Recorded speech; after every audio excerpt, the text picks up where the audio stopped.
I couldn't play golf either, but they made me the golf coach for 23 years. So you got to learn when you're in this organization, you just do what you have to do. And I want to tell you what a privilege it is to be here to introduce Dante. You know, all your victories are not won on the field.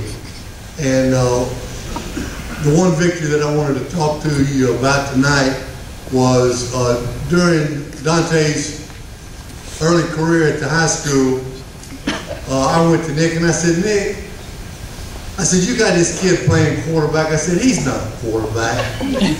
Nick said, are you sure? And I said, yeah. He said, well, you're going to have to prove it to me. So we were out there on the practice field one day and ran an option play, and Dante gains a yard. And that was kind of a sin at that time to gain a yard. The practice team to gain a yard against. So I said, run the play again. He lost 2 yards. Run it again. He lost 5 yards. Run it again. He lost 10 yards. Nick came and said, you know, he said, you're right. He said, maybe he needs to go to defense. And I said, well, I think I'll find a place for him. And it was one of the greatest victories that I had in my Valdosta career, to get Nick to send somebody to the defense that was going to be as valuable to the team as Dante turned out to be. Now, I've been going over this little booklet that they handed out right here, and I just want to tell you people, if you go through the booklet, there's a pretty good defensive base for a good team being honored tonight. And I appreciate every one of them.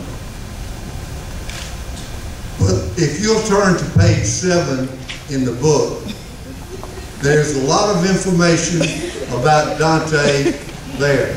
And notice how little it is. I mean, the other ones are bold writings. Dante's is all little writings because he accomplished so much. And the one thing that really stuck out with me about the leadership that he rendered to our unit was his senior year, when we went through the season and gave up 43 points.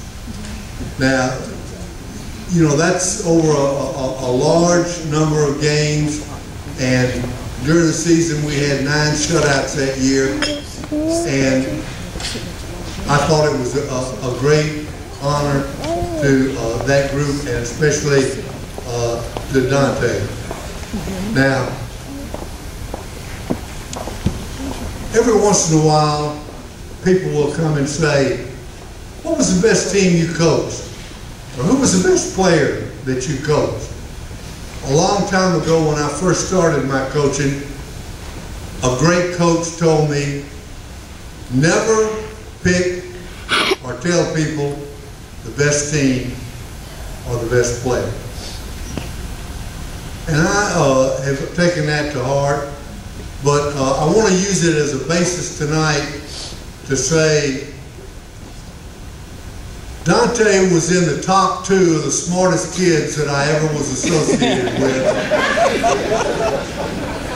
at Valdosta High School. It was amazing how smart he was.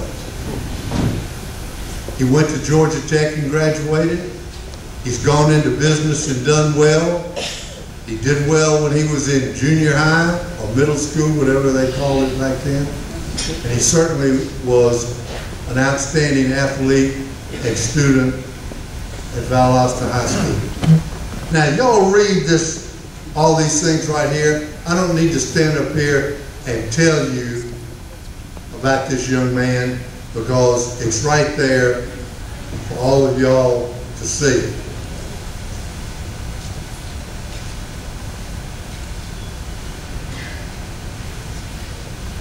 He was tall and lean and smart as well, could cover deep and hit like hell.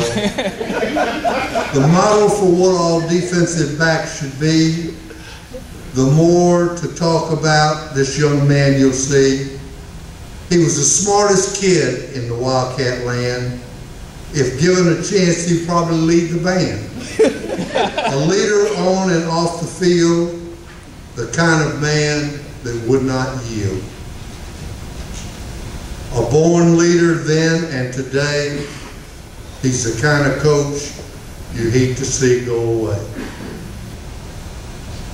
And I hated to see him leave us, but I was awfully proud that he went to Georgia Tech and has made such a great success of himself. The only question I have about him is why do you have 3 outstanding young sons and are not living in Valdosta? Well, we can benefit from those sons. I had a chance to meet all of them today, and I want to tell you what an honor it was. And I want to say one thing to his family. If you can't be the winner, make the winner break the record.